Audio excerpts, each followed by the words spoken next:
What's up, you? I've been dying to do one of those. That's a bitch.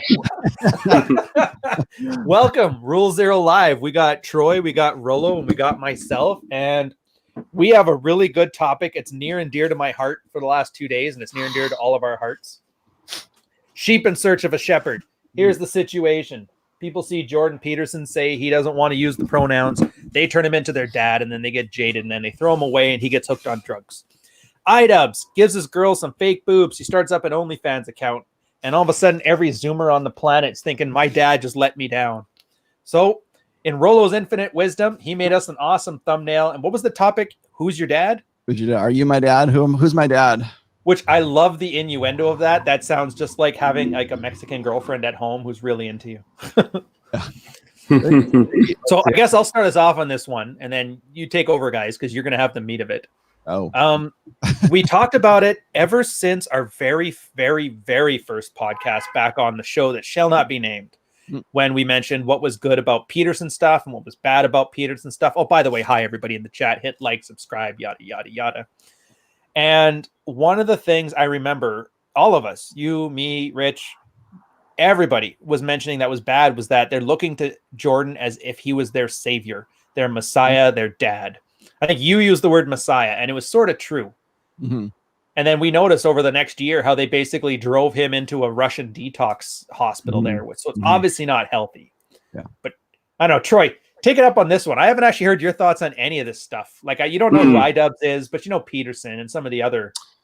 Well, yeah, I mean, it just seems very strange to me, but there is definitely this hunger for father figures, isn't there, out there amongst guys? And it just seems odd to me, really. It seems at odds with what I thought the thrust of the whole community was, which is to be self-actualized, to be your own man, to be the best, the best man you can be, and all of that stuff. It just seems a little bit like, if you're doing all of that stuff, then to say, right, I'm now going to lay myself prostrate before this superior figure, it just seems a very odd thing to do. And I think, I think you get that across the board with any figure, from the smallest to the largest. So you get the likes of, the guys that you mentioned, Peterson, and then you get other sort of well-known people within this space, and obviously guys will follow them. But I think it becomes problematic when guys, revere the figure to such a degree that they don't have any autonomy themselves. I mean, for me, it should be about listening to what someone's got to say, taking it on board.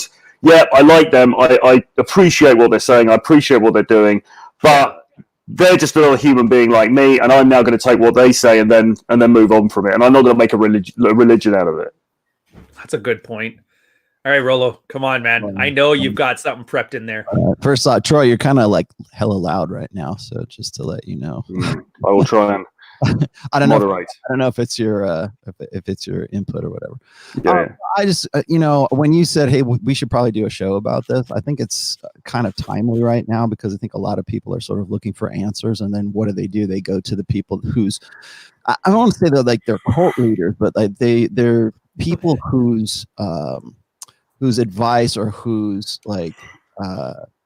I guess insight they appreciate, right? So it doesn't necessarily have to be Peterson. It doesn't have to be me. It doesn't have to be anybody. It could be like the guys from RSD. I mean, I'm watching what is it? I'm watching Owen Cook right now on his YouTube channel, where he's talking about how he's not afraid to die and he's ready for death. And I mean, he's sitting there in this like what looks like a very expensive like penthouse suite somewhere overlooking some big city. I would presume it's Miami. I don't know. I think that's where he's at. But I'm watching this, and he's just, I mean, it's like straight out of Tony Robbins, man. It's like the secret plus, I'm not afraid to die, and my soul is prepared, and it's like this Braveheart speech, and people follow that. People want some sort of stability in unstable times, and that's what I find is interesting about this right now. Is look at who people are really kind of gravitating towards right now. And Peterson is one. We've talked about Peterson in the past. Matter of fact, the old podcast we used to do, we got started by being critical of Jordan Peterson. And well, his ideas. That's not him. Because nobody else really was. Yeah, and we were critical of Jordan Peterson before it was cool to be critical of Jordan Peterson. It was really uncool for a while, wasn't it? I mean, if you were critical of Jordan Peterson on Twitter, you would just get savaged by a bunch of rabid men who are very angry. And now, I mean, you can say what you like, and everyone kind of agrees. Well, I mean, I think people have kind of cooled to the idea of his sort of e-celebrity now. Vox Day has always been a very, and say what you want to about Vox, but he was critical of him. He wrote a book that was sort of dissected him. I thought it was probably a little too much woo-woo magical religious thinking, but he was accurate in a lot of the stuff that a lot of his criticisms. And so what happens is, like, the people who are followers of Jordan Peterson, they throw rocks at Vox in the same way that they used to throw them at me. And they say, like, oh, well, you're just professionally jealous of him. He's got more success than you. And that's why you wouldn't be critical of him if you weren't jealous. It's like, no, it's okay to be. I hope people are critical of me. It's like, I don't have to worry about it. Everybody wants to throw rocks at me anyways. But it's like, I was going to say, you've been critical over people that have much less clout, so it's not about a fame thing. Oh, yeah. It's not. It's certainly not about fame, but it's funny that that's the first place that people go when you attack like a celebrity. And it's not just Jordan Peterson. I've done this before. Like, if I talk about Prince Harry and Meghan Markle, people just jump all up my ass for stuff like that. Or like if I talk about Drake. Right, like how Drake is like a beta. Like most people will agree, but then if you're like a big Drake fan, you're like, oh, he's more successful than you. That's why you're jealous of him. I was like, I'm not even in the same world as this guy. Well, it's the thing. They're either more successful than you and you're jealous, or they're less successful and you're cyberbullying. Like, you just can't win. It's an easy way to shut down any dialogue, though, isn't it? As well as another popular one that people will use is to say, if you make any criticism about anybody in the sphere, the person will say, oh, you see, he's obsessed with me, living rent-free in my head. Right. And it's sort of like, well, no, it's just that if you do stupid things, then you need to accept that people are going to call you out. Yeah. Play stupid games, win stupid prizes. Well, like, the old guys, the old patriarch group, if you were to say anything critical of Peterson, which I thought was kind of ironic because we started the old podcast based on the idea that, hey, we wanted to, rather than like write all these posts and everything, we're going to get together and we're going to discuss why we not have a problem with Peterson, but like what we disagreed with. And, people took that pretty well. But then, of course, 2 years later, oh man, if you're critical of him, I really got something out of his books. I really thought Maps of Meaning was great. Sweet. Okay. If I say, I think Robert Greene is great, they'll go, well, you're hero worshiping. You can't win. Can't win, man. I just cannot win. Did you know, by the way, Drake is doing a TV show with Robert Greene about the 48 Laws of Power, apparently. He's the guy that needs it the most, that's for sure. I was going to say, I'm going to laugh if this is all like some thinly veiled Machiavellian plot and Drake comes out of the woodwork. He's like, all the theys, the lizard people, that's me. You're like, oh, he got us. Yeah, we thought he was a simp this whole time. Well, I think this global pandemic and people are probably rightly concerned, right? I mean, there's a lot of uncertainty, and suddenly we've gone from being very comfortable to being thrown back into a very chaotic world. And so, what do people do when they are, faced with? If they've been very secure for a very long time, and they're trying to figure out like the meaning of life and what's my purpose and what's this and what's that, and then suddenly it's like, you could die. Oh, well, what do I have to do? They don't know what to do with themselves because it's no longer, they don't have the luxury to sit back and say, well, what's the meaning of life? What does it all mean? That conversation is out the window now because they got to figure out how they're going to keep the lights on. That's the new, that you now have a purpose. So how their purpose is God of the gaps. That's the problem. All these people were raised to walk away from the church for good reasons. And you've talked about that, and you're going to be talking about that in your fourth book. Also, thanks for the last super chat where they mentioned your fourth book is needed right now. Rolo, I agree. Get that thing out. I am. I'm working on it. Yeah, but I'm glad actually. And I was talking to Jack Napier about this, last night. And I was saying, I'm glad that I have kind of held off on publishing the book right now. Even if I had it like ready to go, I wouldn't publish it simply because I can't right now. There's a, what, print on demand and everything is pretty much shut down. Shipping is very, very slow. If you order, this is killing me right now too, because I always push the print book, but if you order the print book right now because of the pandemic, it might take you a week to 2 weeks to get the book. And Dang. whereas like before, like if you had Amazon Prime, you probably get it the next day. That's crazy. Yeah, it's going to be a lot more timely, I think, because of all of this. I had to go back and rewrite the foreword and to be relevant to what's going on right now. I probably will go back and rewrite the afterword as well. Yeah, but that's the thing I like. I don't know if your book mentions it all, but religious people in times of crisis, I gotta say, like Yahweh is a pretty good conspiracy theory because they're all pointed in the right direction and they're all on the same page. Mm-hmm. But a lot of these secular guys walked away from the church because Karen's filling up the pews and the guys are leaving. Mm-hmm. They're looking to like the lizard people as their gods. They're like making their own gods. Yeah. Well, it's not the sea or the ocean. It's Poseidon. And no, it's the lizard people. It's the Clintons. And that's the thing that scares me is because, well, not scares me, but it makes me concerned for humanity. Because when you think about it, these people are looking for father, like somebody tell me what to do. And then these other guys are like, I need something to fill in the gaps here. So I'm going to invent the Illuminati. And these two groups are making a very dangerous combination of clueless following the clueless. Yeah. Well, the key theory is that that some people are pushing in the sphere at the moment is the idea that Trump's waged with this sort of war against the international elite, the cabal, the international satanic cabal elite, and it's all supposed to be going off at the moment, where all of the evil in the world is supposed to be. They're going to round them all up and arrest them, mass arrests and everything else. And then it's going to go to this utopia afterwards, sort of led by Trump. And again, it seems like, not Sounds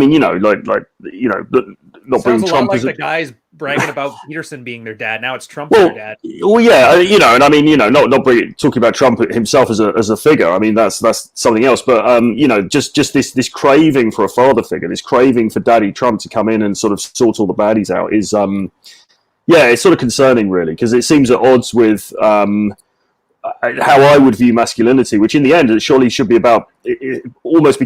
Is it a stretch to say becoming your own father? There is that expression, isn't there? You need to kill the father in order to self-actualize as a man. Oh yeah, the belly of the whale thing, and get your father out of the thing. There, Peterson guys must have missed that part of his lectures. I have a post that is, I think I put it in book 3. It's called Promise Keepers, and the reason I called it that is because I kept running into young men who would tell me that they're really kind of conflicted because they have always had this, I don't want to say complex, but they've always had this this duty or this promise that they've made to like their single mothers that they would never be like their old man. Like they would never be like the father who like left their mom, or who like, mommy pretty much badmouthed daddy all the time. And so the son says, well, don't worry, mom, I'll take care of you. I'll never be like dad. I'll never cheat on my girlfriend. I'll never cheat on my wife. I'll be they have like this standard, this promise that they make to themselves when they're like 14, 15, 16 years old. And then they get to be about 22, 23, 25, maybe 30. And then they find out that maybe dad wasn't so crazy after all. Maybe dad actually had a point in leaving mom. Maybe dad actually was not the asshole that mom made him out to be. And then they'll say, Rolo, I'm really conflicted. I cheated on my girlfriend. I feel so horrible. I promised myself I would never do that. And they're realizing that they are just as human as their dad is. But there's, like you guys are just saying here, and not to get too edible here or whatever, but these guys have this sort of, I want to say, mental relationship with their mothers where they promise to be the perfect beta male provider guy that their dad never was for mom, yet mom still spread her legs to, let dad. Oh yeah, dad got her. You could even be around in the first place. Yeah. So dad got her. So dad must have done something right, or she must, oh, well, she made a bad decision. Well, okay, you can say that, but the guy, the promise keeper kids, the promise keeper guys, they tend to have to go through what I call, slay the overbearing father. right? They have to find some way to either promise that they're going to be a good man and learn from dad's mistakes, and then find out later on that dad was just as human as they are. And you know what's funny right now is on a bigger, like grander scale right now, you see these guys who are looking at like Michaela Peterson and what she's doing, and what happened with Jordan Peterson, and what happened with a lot of the guys that they look up to, being, you know, sort of father figures, because we live in this age of guys who are like the Lost Boys generation, right? They're what, sheep looking for a shepherd. They're men, or they're boys looking for a father, and then they find out that Jordan Peterson is just as human as their fathers that they promised never to be like. And they find a guy who they think they can idealize, and suddenly, you know, he's in Russia doing some sort of detox for, you know, prescription drug addiction. And I'm not, you know, I understand people will say, well, you know, his wife has cancer. Yeah, I get that, and he's just as human as anybody else. There are people who are alcoholics, there are people who are drug addicts, whatever, that who you might actually have some sort of respect for, but they're just as human as you are. And so when they come down from that, you know, pedestal that a lot of guys put them up on, then they start wondering, you know, they hopefully they start having some insight about like what it was that prompted them to follow that guy in the first place. And that's the thing. Yeah. Oh, go ahead, Ryan. Oh, I was going to say, here's the thing. Everybody's talking about it like it's some kind of personal failing too, when their dad accidentally have to get a detox. He did what you were supposed to do. Mm-hmm. When he was having anxiety issues, he went to the feminine-centric society that just said, here, take these SSRIs, take these pills, take these pills. This will fix everything. You'll feel better. Didn't do any of the stuff that red pill people do. He did what, you know, he was recommended to by medical professionals, and look where it ended up. You're right, too. When you're looking for authority figures and you're not thinking for yourself and you're just blindly following them, that can also be what happens to you. Yeah. Had Peterson just started, like, had he done what like Rich Cooper would have said, go on TRT, start lifting, get your testosterone up, it'll mute your emotions, you'll have a lot less anxiety, and you'll be a lot better equipped to deal with this stuff. Mm-hmm. He probably could have gone that route, but that's not very sensible, safe advice, because steroids has the stigma, working out has the stigma, the looking out for yourself and that will help others has a stigma, because we got to protect the women. So what does he do? And that's what everybody is finding with their heroes. iDubbbz is another guy I was showing you about. Everybody looked to him like a hero, and he just has a girl who wants to be a thought, and he's fine with that, whatever. She leaves, he'll find another one. But yeah, the wrong lesson is what people are taking from this. They keep thinking, well, my dad needs to be Jesus, and if he won't do it, I'll find another dad who will, as opposed to maybe there's no actual Jesus. And like you said, they're just human beings, and we all have similar problems, and maybe we can work and solve them in like a praxeological framework. Yeah. When I was talking about like Peterson and his SSRIs and his sort of, I don't want to say his downfall, because it's not really his downfall. It's just like, you know, it just shit happened to the guy, right? Yeah. But I think that Peterson was the subject of, I'm sure you've heard this before, too much, too young, too fast. Yeah. And so he's not too young, obviously, but like he fell into a niche, and he you know, prior to like say 2015, he was just another, you know, professor at a you know, university in Toronto or something like that. U of T. You've never heard of before. And now suddenly he's making millions, and he's the next Dr. Oz, and he's on all these shows and everything. And suddenly he has this instant fame and this instant fortune. And it's really kind of the same dynamic, too much, too young, too fast. So like he handled it better than most would too. Yeah. You gotta give credit there. He did. But he fell prey to pretty much what like, a rock star would, or an athlete would, where they go from being like this sort of naive kid and not understanding the world that they're in. And I'm not saying he was naive. I'm just saying he was naive to the world, that the niche that he fell into at that point. And so now he's gone from making whatever a professor's salary was in Toronto at a Toronto university to making at least $80,000 a month on Patreon. We know that, and we know his 20,000 in book sales, 50,000 in Patreon. He said that on a French interview, and there was he's a month, 20,000, a month, and then another like 20,000 in speaking tour engagements with the Rubin Report. Yeah, I mean, he goes from being a college professor in a classroom to selling out, you know, what the Melbourne Civic Centre in Australia, you know, that's to being basically rock star status. And that's what I mean. It's too much, too young, too fast. And so what do? What happens to those guys? They start taking drugs. They start, trying to sort of take the edge off, kind of thing. And really, I think that's probably where he's at right now. And then you see, really what's happened to him. But again, just like you're saying, he's just as human as anybody. He's just as human as any rock star or any like star athlete who's a young and goes from having nothing to having $10 million and all kinds of fame, and everybody I'm saying they want to bang Jordan Peterson, but you have all these groupings who want to get with you. Now suddenly you're unprepared for that. You don't have a mentor, you don't have anybody to teach you, to sort of show you the ropes, kind of thing, and that's what happens. So it's something to watch out for. But again, I think it's just another example of just this guy. The guy's human. I'm human. You guys everybody's human. Like we're gonna fail. I hope so. No lizard people. Yeah. Well, and that's funny. It's funny you should say that, because like when I was watching, I don't harp on too much on Jordan Peterson, but I was watching Owen Cook's, Tyler Durden's, his webcast or his live cast for the coronavirus thing, and of course Julian Blank's doing the same thing. And I know. What's the pickup take on this? Yeah. Cernovich is not somebody that like people look up to as sort of like their daddy figure. I hope not. But like everybody has their take on what's going on in the world right now. I do, you do, everybody else does. But like but Owen Cook is kind of, he's representing what I think is sort of like the secular religion, like you were mentioning just a minute ago. It's that Tony Robbins, the law of attraction. You got to send out enough positive juju into the universe, and you'll get it back, and your wishes and your dreams will come true, kind of thing. And for me, it just kind of, especially writing the book that I am right now, it highlights the secular competition for God, for the religious idea of God right now.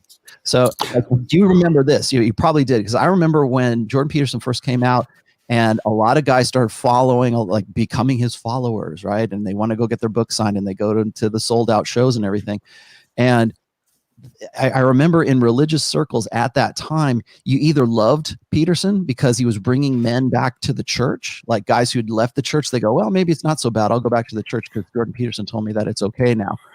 Or else they really hated him because he was taking over the authority of like God, or the authority that they used to be representatives of. And now you have this, which is funny. They didn't mind it when Karen did just that over the last 20 years. Yeah, now that a man did it. Yeah. Now they have a problem with, different motivations for it. But I think when you're in a crisis situation like we are right now, and it's in our consciousness 24/7 right now. If you're on Twitter, if you're on TV, if you're on Facebook, if you're on, like, even if you're just on it for like an hour a day, it's in your face and you can't avoid it. I would say probably, I don't know what the stats are. I would love to see if there's like a graph of some sorts, but I would love to see what the usage is for social media since the lockdown, since everybody's been sort of quarantined, sheltering. Oh, it's overloading servers right now. Sure it is. Yeah. I guess, well, here, let's get this thing out of the way because it's blocking a lot of us. Troy, what's your take on this? You live in basically a mega city right now. So because of Kenny Rogers, more people will end up working at home for good. Will people leave less expensive or metro areas in favor of cheaper small towns? What's your take on the real estate market in the UK? Let me give you the pickup take on real estate in London. Well, the first part, I think people are certainly talking about this idea that because a lot of people now are working on Zoom. A lot of people in professional jobs are working on Zoom, and they're working remotely, and that seems to be going kind of okay in a lot of cases. So I certainly think that may come in. Whether people will leave more expensive metro areas for smaller towns. I guess it's possible because, right, somewhere like London is very expensive. If you're no longer required to come into an office, then do you really need to be here? Probably not in most cases. So yeah, sure, that could happen. But I do think it kind of depends on how long this situation is going to go on for. And hopefully it's not going to go on for an inordinate amount of time, I think if it goes on, if after a few months a couple of months, we start to sort of return to normal in a fairly, maybe a sort of a step sort of way. It's like I was saying with the dating market, really. I'm not convinced at this stage we're going to see any long-term changes off the back of this, to be honest. Well, that's what I'm thinking, because all the fear it's not fear of what is happening, it's fear of what could happen. Yeah. Yeah. So technically nothing there's been some, and Rollo, you know this better than anybody, there's actually been some deaths and a lot of hardship, but it's not the Spanish flu.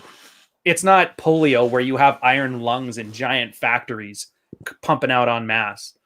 I think our fear is a little bit premature. Mm-hmm. I follow Candace Owens. I just started following her again. I kind of put her on mute for a little while because it would just sort of tax my patience for a while. But like I watch, yeah, she's taken the stance that like statistically, like for us to like lock down the entire economy is ridiculous, and from statistics. But the problem is this, is if you have any kind of criticism, if you say, hey, you know what, the numbers, people are dying. Yeah. Okay. But people are also dying from heart disease. They're also dying from cancer. They're also dying from automobile accidents. And in greater numbers so far. Skydiving accidents. There's lots of ways that people die every day. And from, statistically, what we're seeing right now, yeah, it's bad. And I don't want it. I don't want my family to catch it. Certainly, my wife is going off to work right now, and she works in the medical industry, and she's seen these people, and she knows that at least 4 people in her hospital have died from this stuff. So I'm not saying it's not serious. It is. But like, if you say, hey, you know what, maybe the numbers aren't what we're being fed right now. We know that the media bullshits us. We know that fake news and everything else. Why are we taking this, why are we not like looking at this in a more objective sense? Well, because most people don't want that objectivity. They're believers. They want to believe that this is the end of the world. They want to believe that, particularly like if you subscribe to any kind of dominionist sort of, philosophy or whatever, this is like the end times. This is like the 7th seal has been broken over the earth and the plagues have been poured out over planet Earth. And really, if there's a plague, it's probably more like obesity and heart disease and all the comorbidities that corona pretty much works hand in hand with to kill somebody. And yeah, I'm not saying it's bad, but like that's not bad. But I'm just saying that well, it's the same mentality that was like in 9/11. You remember that? But you can't be a critic of it. That's what's interesting to me is like, for me, this whole thing is like, for a guy like me, I observe human behavior. I observe like the medium is the message. Okay, what's the medium right now in about Kenny Rogers disease? What's going on? And so I'm sort of taking mental notes and writing things down while all this is happening, and I'm looking at this from a perspective of like, what kind of mindset is going to freak out about this, and what kind of mindset is going to go, okay, let's back up off this and let's sort of take in the information and let's form an educated opinion. No, we can't do that. It's the end of the fucking world. We're all gonna die. Then you got those guys, and then Iraq has weapons of mass destruction. Rollo, we can't talk about it now. And if I'm the one like just asking questions, I'm not saying anything. I'm not like trying to say, well, here, don't you think like here's my conspiracy theory? Like then you got those guys too, like the lizard people guys. I'm not saying, I'm like even just asking questions. Then you got guys who, you believe in that? You believe in the lizard people? No, I just asked a fucking question, dude. It's okay. Really, back the fuck up. This is how we come to a rational consensus. We have a marketplace of ideas. We share ideas and we come to a consensus and we figure things out together. No, you can't. You believe in that Alex Jones crap. You put on your tinfoil hat. And so I get it from that side, or I get it from the other side, which is, the sky is falling and the Lord is coming. Yeah, and you said as much yourself. That's the funny thing I love about game is that it's applicable to human nature. Yes. You can't reason somebody who made an emotional decision or something. How was your quote? Something like that. Yeah. Well, Peter Hitchens wrote a really good article over here a week or so ago where he I'm loving him lately, by the way. Yeah, where he said a similar thing to, I think, what you're saying Candace Owens was saying, which was basically like, yes, clearly there is, this thing is happening and it's serious, but does it make sense to shut down? He was talking about London specifically. So he was saying, does it make sense to shut down the entire London or the UK, for months on end?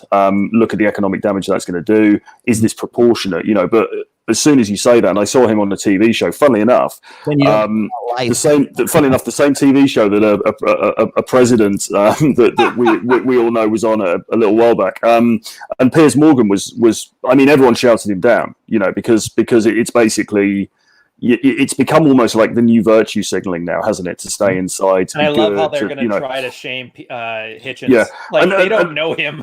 and by the way, I mean, like I've got, like Rollo. I mean,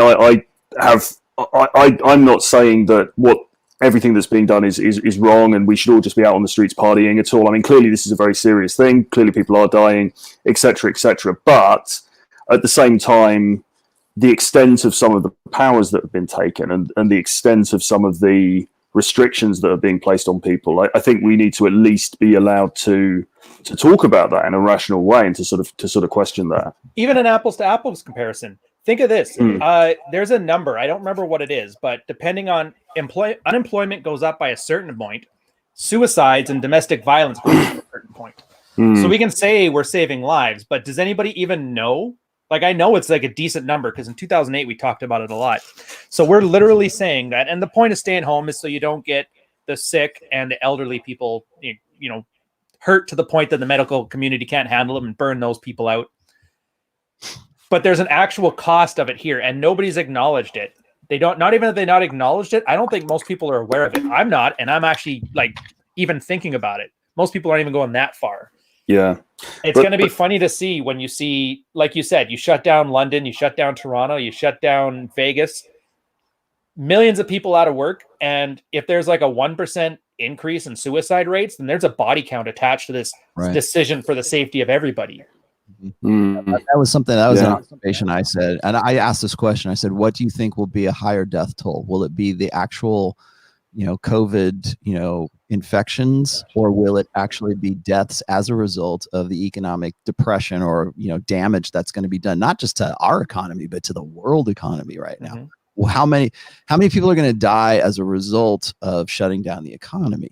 And people go, "Oh, you don't care about human life." I can't, Which ones? I'll even add to that, Rollo. Sorry, a little add to yours. Corona isn't putting up its own numbers. For the most part, it's stealing numbers from other things. People who have cancer, chemo, lung cancer. Those are the people that are complications from COVID are causing them. So let's just compare the strictly COVID numbers. Guy was going to be fine for the next 12 months, got COVID, passed out. That number is smaller than the full number of deaths. And that's the number you got to compare to, like you said. Yeah, we're gonna reach a point right now where, I mean, we're already looking at unemployment numbers in the millions right now, at least here in the United States. I know that. We're gonna get to a point where that's gonna be the decision that's gonna have to be made. Is it worth it to have more people die from this pandemic, or is it going to be more damage to the economy to have people go back to work? Because at some point we got to go back to work. We got to go back and make a live, keep the lights on right now. And they say, well, we'll have debt forgiveness, or we'll have and the damage that's going to be done as a result to the economy for debt forgiveness, or for printing more money. Of course, you see that meme is all over Twitter right now. The money machine.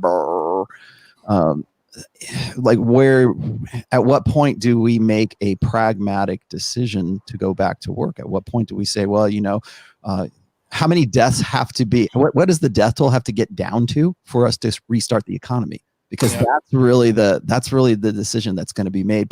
It'll be at the end of April, unless we extend it, beyond that. Everything has to be hedged. You notice that? I don't want to die. I know it's right outside the door. My wife has seen at least 4 people in the hospital die from it, but all of them had comorbidities. Most of them were like diabetic. So, the thing that troubles me a little bit is it's very hard. It's going to be very hard now to climb down from the measures that have been put into place. Do you know what I mean? Because how do you, and particularly like somewhere like the UK, where they're saying that we are still on the upward curve. So, the deaths are going to, unfortunately, going to continue. So, like you say, at what point can you then say, well, actually, listen, we've made a pragmatic decision and now everyone should go out and go to work again? It's difficult then to make that call, isn't it? Well, that's the thing. It's you got to be a leader about this. It's the same as like saying, what's up, John? It's the same as having a girl nagging you for doing something. Well, how does a guy get out of a dead bedroom? Well, he has to take the lead and start owning his decisions. And from a leadership perspective, we essentially have Karen nagging, and no leader's willing to step up and be that alpha husband who says, all right, this is how it's going to be. I'm taking responsibility and the buck stops here. And nobody does it. Trump was making some noises about opening the US up again in mid-April, wasn't he? But I assume he lent on to pull back on that. He's like everybody. He just hedges. Well, if and maybe. Well, I'm not saying if, but other people suggest this is a good idea, so we're considering. Like, come on, man, just say something. We'll see. How about John? Japan. What was Japan like? Because you said it was way different than the rest of us. Well, the Governor Koike, who is the governor of Tokyo, she's an incompetent idiot, and she don't hold back. She like all women, she is bowing down to international pressure, and she's starting to freak out the Tokyoites and saying like, "Hey guys, I want you to stay home this weekend." And for some reason, like Americans hoard toilet paper, Japanese are hoarding chicken breasts. I don't know what it is, but all the chicken breasts are sold out. I just went to the local butcher shop. There, literally every chicken breast is sold out, and I had to like resort to buying chicken wings. And so, again, like, you know, she's like woke, and everybody in Japan hates her. She's like, you know, the new, like, let's push, let's like force feed LGBT down people's throats. Let's force feed transgender stuff. Let's be woke like the rest of the world. And of course, you know, Tokyo is like the metropolitan capital of Japan, so she's kind of bringing in the Western poison to Japan. But her reign is going to be short-lived for sure. But other than that, like, the average Japanese person's like Shinzo Abe, who's the prime minister of Japan, he doesn't want to shut down Japan because, you know, Japanese people are all about their money, and he does not want to shut it down. And again, the infection rates doesn't make sense here because literally you have more than 5 million people every day cramming on to public transportation where you're literally nose to nose with somebody. And we have about 1,000 cases in the nation. Well, yeah, and there's no morbid obesity there. I would imagine the asymptomatic people are just huge over there. The lowest obesity rate in the world. And it's so funny. If you want to find a fat person in Japan, it's like the go-to. Just go to McDonald's. Like, they're all in there. I'm serious. McDonald's or a sumo match. Yeah, well, that's the point we're talking about, that everybody is panicking. There's this huge circle jerk over what might happen, and it's causing real damage. And there's a lack of men who are, I don't want to say stepping up, because I don't want to make that whole step up and correct your woman, but essentially there's no masculine force in there being that oak, other than in homes. Like, I know your home, Rolo, mine, your guys', I'm assuming too. Your girls probably aren't panicking and freaking out. Probably somewhat calm in that, because you're calm about it and you're more reasonable and rational, and they're kind of feeding off of your, dare I say, vibes and energy. What can you do? You know, yeah, that's just it. What can you do? I'm gonna go run around. You know, I'll tell you what was funny is my birthday, of course, was on Thursday, and I was going to go take my snowmobile up to Mount Rose out here. Nice flex, Rolo. Thanks, man. You really are a cult of personality. Yeah. No, happy birthday, man. We love you. But I couldn't do that actually because Governor Sisolak here in Nevada decided that he was going to have the shelter-in-place orders, and we're supposed to not be out doing non-essential things right now, which of course I think sledding is probably a non-essential thing. But what's funny is, like, I had to go run some errands. I had to go to the post office that day, and I had to do some other things. I'm driving around. It's like, nobody cares. There's still people on the street. There's still people, like, at least as much as, well, maybe not less traffic, but like certainly, you know, people doing things. And, you know, some businesses, or most businesses, I should say, are closed. But like, you can still buy alcohol.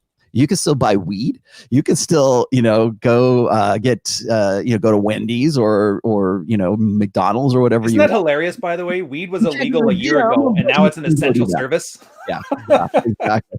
Or like the let's see, the Starbucks that's close to where I live is closed, but if you go just over towards where the main shopping center is around here, it's open. Just drive through, go grab whatever you want, come back. You know, some of them are closed, but like most of them are open.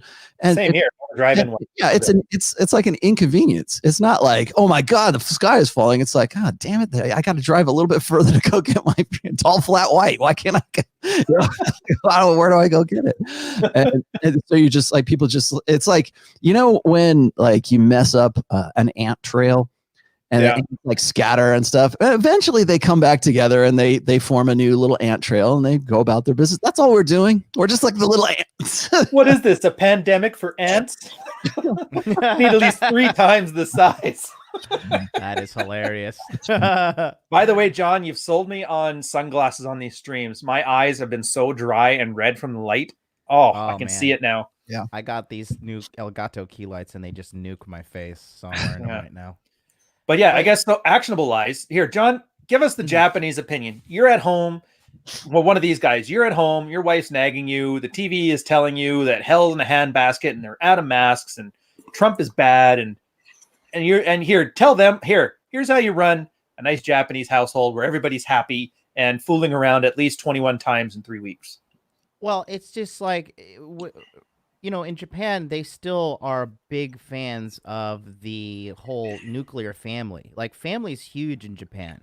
And the father is still the head of the household in Japan as well. And Japanese men, despite like getting international criticism, the average Japanese guy is more of a pimp and more of a masculine guy than the American dude. Like, America is ground zero for simpery. America is simp nation #1.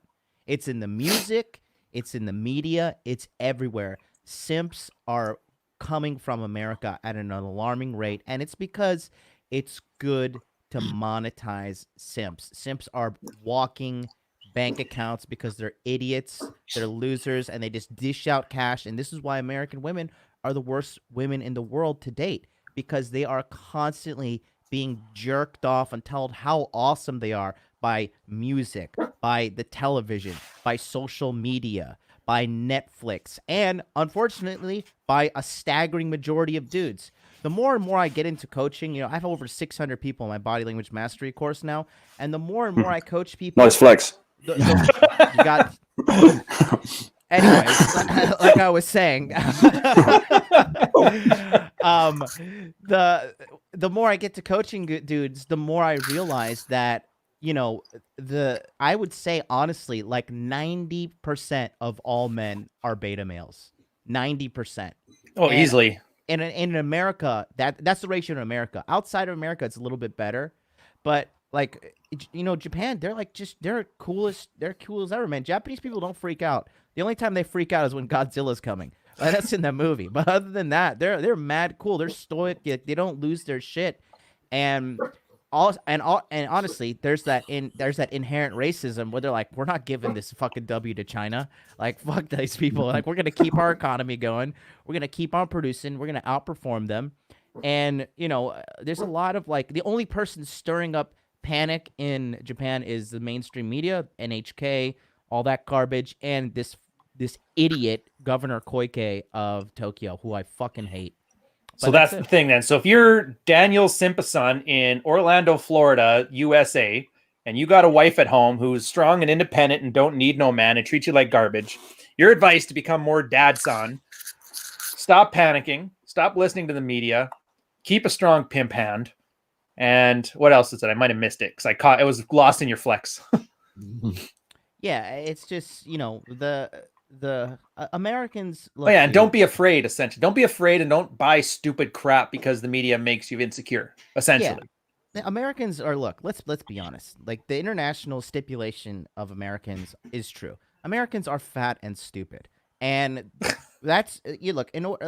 You have, if you don't have the mental fortitude to understand, like, hey, I'm 200 pounds and I'm 5'6". If you don't realize that's wrong. Anywhere between 5'6", 5'10", you're over 200 pounds, and you're not jacked as shit. Like, there's a certain level of stupidity that comes with that. And we have been just living on easy mode for the longest time ever. And like I said, like, all my friends that are millionaires and CEOs and top level dudes, all of them are happy about the coronavirus. They're like, you know what? This is like a good cleansing of the herd. Like, we need to thin the herd out. And I mean, the people who are losing their minds, if you look at these people, these are all the people who also hate Trump, orange man bad, no matter what. Somehow Trump is responsible for the coronavirus, even though it came from China, and he's calling it a Chinese virus. Let's not worry about all these people dying. we gotta call Trump out on his racism, because racism is the #1 priority. Ventilators, helping people, the economy. No, let's focus on racism. This is how dumb these people are. I think what I've noticed in all of this is that it kind of like when you're in a crisis situation like this, the people who are looking for some kind of validation for their belief set, or they're looking for some kind of like, confirmation that they were right all along about Orange Man bad, about not putting enough positive juju into the universe, about the lizard people, about whatever your pet conspiracy theory is. Suddenly those guys come to the like all that stuff kind of comes up to the surface, and you see what people's real priorities are. Of course, when John's talking about Orange Man bad, that's their priority. Their priority above all other things is to find some way to wipe this off on Trump, to wipe this off on whoever their ideological enemies are. Like, see, this wouldn't have happened if it weren't for you degenerates, right? This wouldn't have happened. I wouldn't have. It doesn't sound like panic to me. That sounds like just using like a crisis as an opportunity to validate your belief set, and that's what I'm seeing a lot of right now. Particularly, just to sort of bring this back around to today's topic. I've heard people say this is like in crises like this, when the economy, everybody is more, I think people are really probably more worried right now about the economic situation than they are about COVID right now, because what's coming, like the tidal wave is coming. What are you going to do about the tidal wave? Are you just going to sit there and wait till it like washes over you, or are you going to prepare? Are you going to do something? Now, the people who are like the doomsday preppers, or who are taking the doom pill, they're like, oh, see, we knew it was coming. We're so glad I have a bunker in Salt Lake City, and now I can go get down in there and just come back out 30 years later, and when the sun shines, and we'll be all okay again. Yeah. Meanwhile, they got mad at their wives 2 weeks in isolation, and they hate her. Yeah. Or they're it's funny is like and that's another thing. For instance, like MGTOW right now are saying, well, this is the big get even, right? Now women really want us. Now they really want a guy who's a good provider, and a guy who has who's essential and has a good job, right? Don't believe her because she wanted to bang Chad before. Now after COVID, she wants to be a good, feminist housewife. And we did a show on that, like 2 weeks ago. And I still think that was pretty accurate. But it's funny that it's like it's the big get even. It's the big here's the result. Here's now finally, we see the proof is in the pudding, right? We see that what women are actually doing in a crisis situation. Like, we didn't know this was going to happen in the first place. Yeah, we did know this already. But yeah. What is it? Is it the second coming of Christ, or is it women start acting right, or is it the lizard people? Like, which one is it? No, dude, well, it's whichever one you're invested in, isn't it? Yeah. Dude, listen. It's to bring in the one world currency that is Bitcoin in the mark of the beast. Okay. There it is. I actually work for the devil because I do Tokyo Crypto Show every Wednesday. It's funny. Like, that smirk. I've talked to these guys who were like, I think it was after, like, Josh Fluke did a show about how like certain like big companies were requiring their employees to like take a chip like in their hands or something. Of course, everybody said, oh, it's the mark of the beast, right?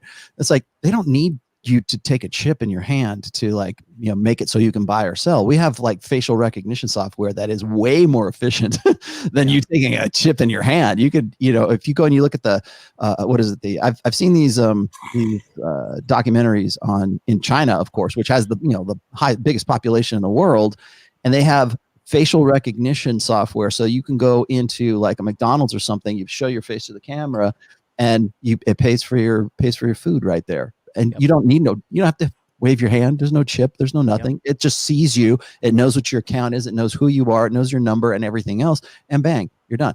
And even in Canada, we just put our phone up to a tap thing, and that's how we pay for things here. No, you don't need a chip. You don't need the market. You already have it. It's already there. You have it there. That's that's the future. That's the real 5G. People think 5G is that's another thing that's out there right now too. Yeah, people saying it's 5. People are retarded. No, they that's the real 5G, is that you're going to be getting to a point in like 5 to 10 years where you're not going to need an iPhone. You're not going to need anything. Everything's going to be cameras and bioscanners. And it's going to be able to scan you and be like, okay, like he has this many credits in his account. You don't need a chip. It's like, sorry, you need to dig a little bit deeper with with your conspiracy, because it just doesn't work. And then, if anything, for all you maniacs out there, you could do the whole Minority Report thing when Tom Cruise, he like stabbed himself under the neck and his face like dragged down, so all the facial recognition software didn't get him. Get an eye transplant, just go full that lizard fancy people. makeup people do. Well, and that's my really big concern is with all these cameras around, they're going to steal my soul at least 3 or 4 times. I'm pretty sure the Jews did that as a conspiracy to steal my soul, so they can sacrifice him to their pagan god. These conspiracies, the only thing that's changed is the technology that they're afraid of, for the most part. I think that a lot of people are making comparisons. Like I'm looking at this right here, the Great Depression of 1929. Really, I mean, they're not wrong. That's the impetus for the rise of the Third Reich was because of the Great Depression, because of all the economic situations that went on. It was, made a social condition where someone like Adolf Hitler could come to power.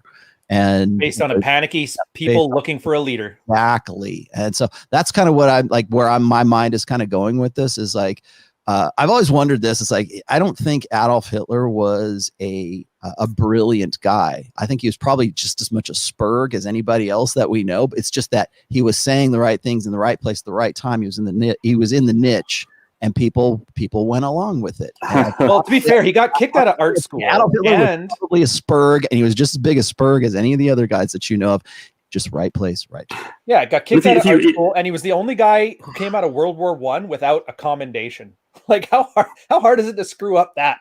Right place, right time, right people. Yep. Well, if you read parts of Mein Kampf, it really is like the comments section on Heart East towards the end. I mean, it's like they literally copied it verbatim and stuck it in the comment section. So nothing's changed much. Well, and that's the other end of all this too. Is you got that end of the spectrum as well. Like you got the Stormfront guys, the Daily Stormer guys are out there losing their minds. And then you got guys saying, "Oh, this is going to give rise to the next Antichrist," and it's like, okay, if that's what you think, then let's at least be prepared for that. Let's at least like have these conversations. We can't even have the conversation right now.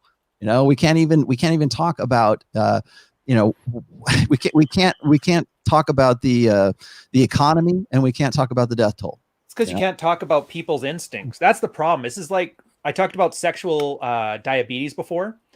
Basically how we were hardwired for simple carbs back in the day, but nowadays we can make chocolate cake. So we're eating so much we become diabetic. So we're literally, our instincts are killing us. Right. Same thing with the women are wonderful effect.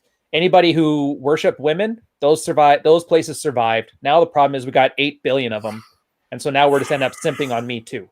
I think this is the same thing. Like, being paranoid was really useful when you were hunting all day.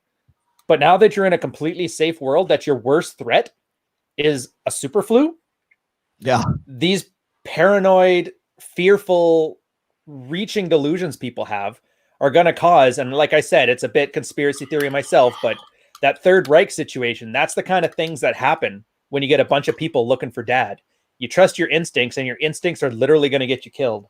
And I hate to say it, but we got to transcend and be upstream of our instincts, and we've got to be better. But then people aren't going to be, so you got to run with the bulls. That's like the red pill strategy I've seen most of the married red pill guys talk about. The bulls aren't what's going to get you. It's the idiot running beside you wearing that stupid bandana. So you got to run in a way, assuming that everybody around you is going to be absolutely ridiculous. What can you do to thrive, assuming that guy tries to talk about the frog being gay all day? Mm-hmm. And so far, it's worked well. Like, for me, it's been great. I prepared myself so that worst case scenario, I can stay home for 3 months without a significant loss of quality of life, staying calm and reassuring for the wife. So we can, let's face it. I put up that poll. How many times have you guys bumped uglies in the last 3 weeks? We're all in like that 21 plus category, but there's a lot of guys in like the 0 to 3 category too, right? Who aren't doing it. Yeah. Well, yeah. Well, I mean, like we were talking about Peterson earlier today, and we're talking about how there's these guys who are looking for somebody to sort of give them some sort of guidance. I mean, that's been a common theme, I think, of the quote unquote Lost Boys generation, for at least the last, maybe 8 to 10 years, where guys are just like, "Oh, you're the dad I never had," or they'll read 12 Rules for Life as if it's sort of something that's going to give them some formulaic plan to live a better life. And maybe it does. Maybe it gives them some sort of purpose. But we're at a point right now where I don't know. I don't want to say it's scary, but it's kind of weird to see like all of these, all of this medium of the message, right? All of this stuff come to the surface in a crisis situation. And what happens is these guys look for affirmation of those beliefs. Where are they going to get that from? Are they going to get that from Rollo Tomassi? Are they going to get that from Jordan Peterson? Are they going to get that from Tony Robbins? Whoever's the loudest voice that says the most crazy stuff? Are they going to get that from a new Adolf Hitler, Spurg, who turns out to be Adolf Hitler? Is that going to be? That is the beauty of it. At least back then, like Adolf lifted. The guys nowadays are so weak. It's going to be very hard to be a dictator. Well, the other thing is a lot of people keep saying that this is like we're kind of history is repeating itself, right? We're going to go into a Great Depression. Like the thing is like the Great Depression happened because of a lot of circumstances that could only have happened in that particular time period. Right now, like we say, well, we're going to go into a Great Depression. Yeah, but we have the internet now. We have a much more globalized society right now. Obviously, we wouldn't have this pandemic if we didn't have a globalized society. We're continually globalizing that much more. Each one of us is in a different fucking country right now. So that's, we can have this conversation. You couldn't do that back in 1929. You couldn't have, didn't have instant access like that. You will not see. This is me pontificating here. You will not see another war of the same caliber as say like World War II. You will not see like land wars. You will not see like one nation's uniformed troops against another nation's uniformed troop. It's all going to be like a civil unrest. There's much more efficient weapons right now. There's much more. Not to mention, people are just fucking pussies these days. Like these dudes are not going to go to war. If you draft Americans, they're going to sit down and cry. Like they can't. The Pentagon had a report: too fat to fight. Too fat to fight. That's why they made the push during the Obama years for drones, for drone warfare. They needed something that could kill, and they had to make a robot. Yeah, like they can't do 4 pull-ups. Women are like failing out of the Marine Corps or the military. Like, oh, we want to get women into combat. Like what? One woman into combat is that's all we need. Yeah, you're right. I mean, the nation, the state of the people in this nation, we couldn't go to war if we wanted to right now. I mean, not in the same context as say like a World War II. And I'm saying this because I watched what was it, Midway, not too long ago. I thought it was a really good movie. I watched the old version of it and I watched the new version. I thought it was really great. But you look at the mindset, and granted, I know it's based on factual accounts like of people who actually were there and stuff. But like the mindset of the guys who were fighting in World War II, like where did that go? Who are those guys? And we think of them as like almost like romanticized cliches of like what conventional masculinity is. And why do we even think of it in those terms now? Like I do. I was born in 1968, man. I still think of those in like, wow, that was an old generation for me to look back on that stuff. And it's like that doesn't exist anymore. And now it's like looking at cowboys and warrior knights. Technologically, socially, everything's different. To talk about, to build on what Rollo just said, Ryan, I got the perfect meme for you. This is like all the girls that are like, talking like how they're so, they're so badass, whatever. Yeah. This is what women think they'll do when the economy collapses versus what they'll actually do. Oh, did you see the follow-up to that one? And we're seeing it happen right now. Girls are hopping on OnlyFans, selling their nudes. Yeah, they're up like 3.7 million new accounts or something like that the past couple weeks. On OnlyFans. It's absolutely hilarious just to watch the Kijiji of porn, and they're just loving it. I've seen girls on Tinder that are already advertising like, I'll basically have sex with you for money. And like 1 or 2 chicks posting pictures together. It's hilarious. And like this, like I said, this is good because I think everything we were just too prosperous as a society to an extent. Like, when you have to like make up problems like, hey, is it ethical to inject this child with hormones or not? Like, what are the the civil repercussions of putting a 9-year-old in charge of their gender for the rest of their life? Sure, they can't even wipe their ass and get all the shit out in a proper go, But it's just it's hilarious. It's absolutely hilarious. I posted Oh, yeah. I posted this one just the other day. It's like I'm sure you've probably seen that Depression era photo of the guy with the The pipe, yeah. pipe. Yeah, and- here's the thing. He looks so much healthier there. too than the other one. yeah. Yeah. Yeah. He's Here. not on drugs. Like this is Yeah, what fair. this is what patriarchs think that their depression is going to look like. The times are tough, but I'm tougher, and then this is actually what it will look like. That's what it's going to look like. That's what your homelessness, your homeless camp. That's what it looks like today. Wait, is that George Bruno? Well, Start a GoFundMe for him. That's funny you mention that because Bruno was talking about how if you take the red pill, you're going to be a lonely old man. And then there's my meme. Ryan did that one. That one. Yeah, just shot chaser. Yeah, him sitting at home is like just another lonely day at home, staring out the window. Like, that is come on, man. I want to put that up for meme of the year. Yeah. He's using the same old material though, isn't he? He's banged on about that thing before. Well, they all are. Everybody is. That's the thing. All the guys that give hate to you, to John, to Rollo, to me, all they do is they hate on us publicly. But then when they have their consults, they're basically reading the rational mail out of their Honda Civic. And that's the part that bugs me the most. It's like, yeah, I get you're trying to hate as a brand differentiator, but then at least add to it. Don't just rehash it because you're going to screw it up. Well, I'm getting a lot of echo. I think it's from you, Ryan. That was too close. We're good. Yeah. God damn it! Now I'm still hearing it. But anyways, I am working on book 4 right now, and a big theme that's in book 4 is sort of the old order thinking versus the new order thinking. And like when guys say, "Oh, it's going to be like 1929 all over again," it's going to lead to the Fourth Reich or whatever it is. It's going to be, now we're history's repeating itself, and it's like, no, dude, that's old order thinking. You're thinking in terms of like what has happened in the past is going to be exactly what's going to happen in the future because these things are lining up. No, we live in a time that is completely different from, we have better access to information that they certainly didn't have back then. We have better access to communication. We're a globalizing society right now.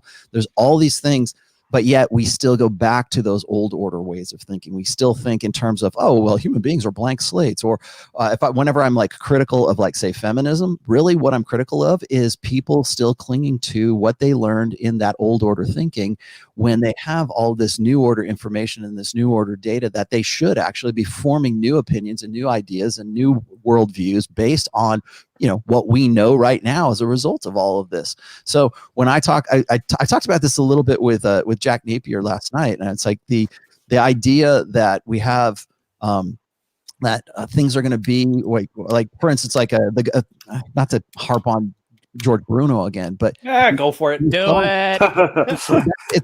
It's a good example of old order thinking. Old order thinking is if you don't do these certain things, if you don't follow the blue pill path, if you don't think in the old order, you're going to wind up as a lonely old man. Well, I can show you a million different ways why that's not true.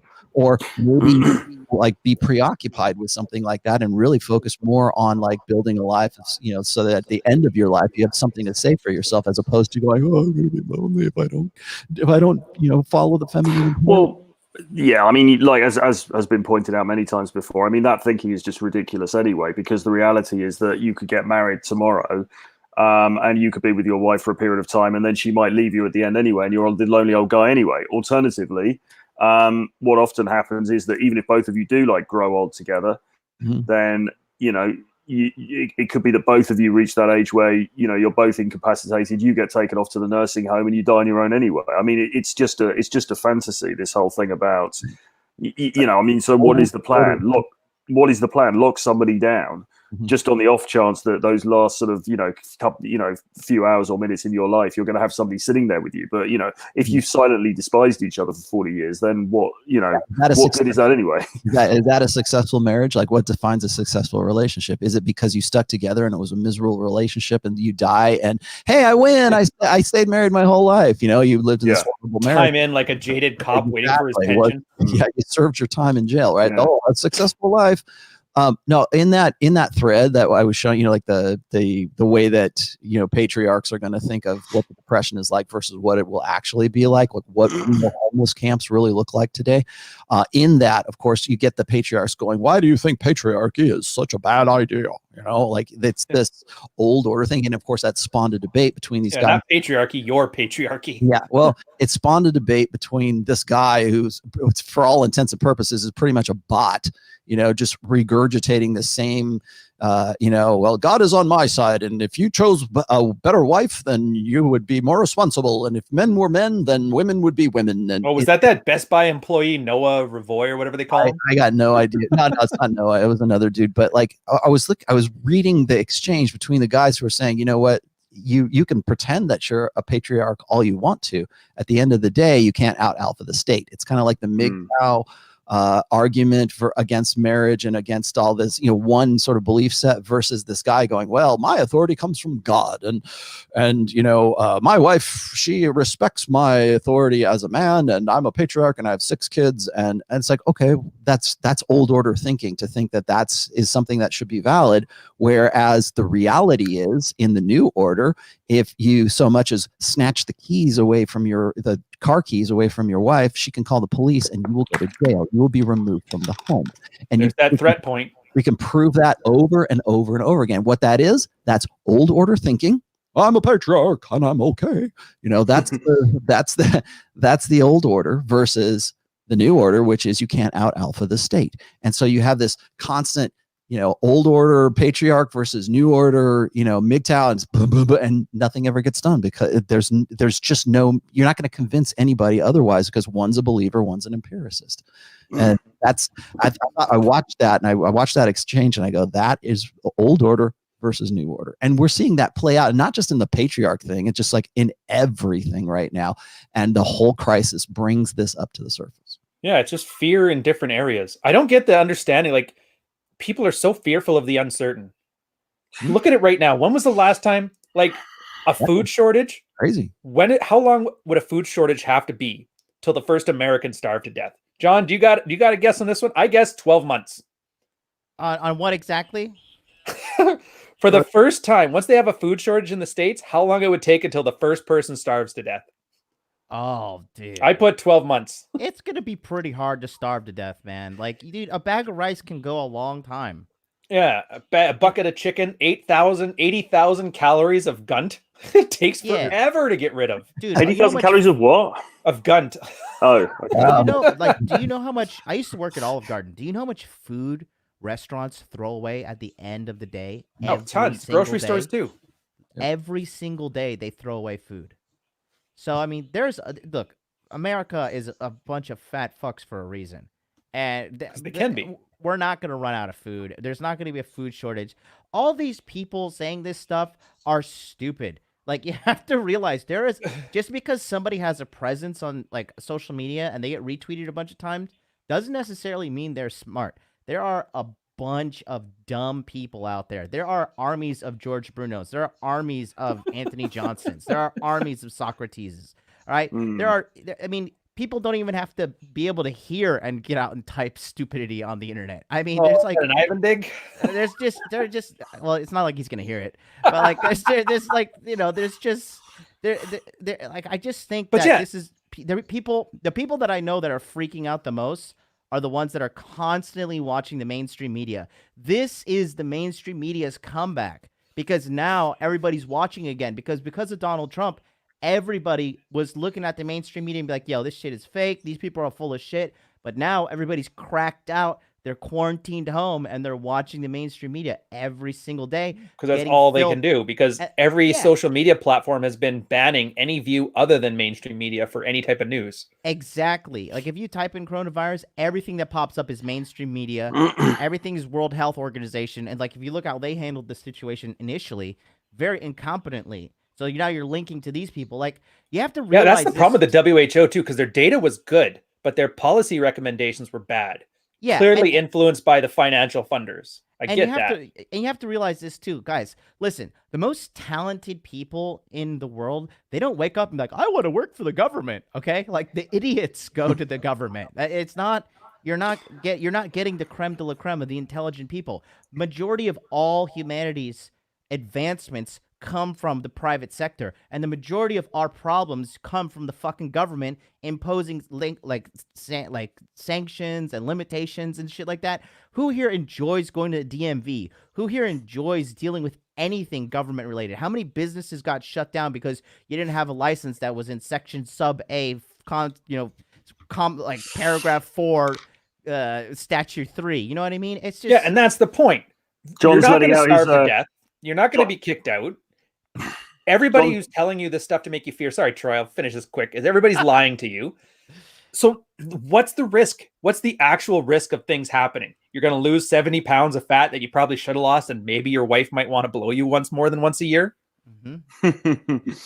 I was just going to say, John's letting out his inner Ayn Rand in that speech, isn't he? But, absolutely right. I mean, without a shadow of a doubt, innovation comes from the private sector. It comes from the entrepreneurial classes. And, so that, those are the people that we need to foster in society. But this is why it's all of this fear that's being promulgated by the mainstream media and by other people, frankly, as well, who aren't in the mainstream media, is why people search for father figures, isn't it? It's why there's this sort of need for certainty at the moment.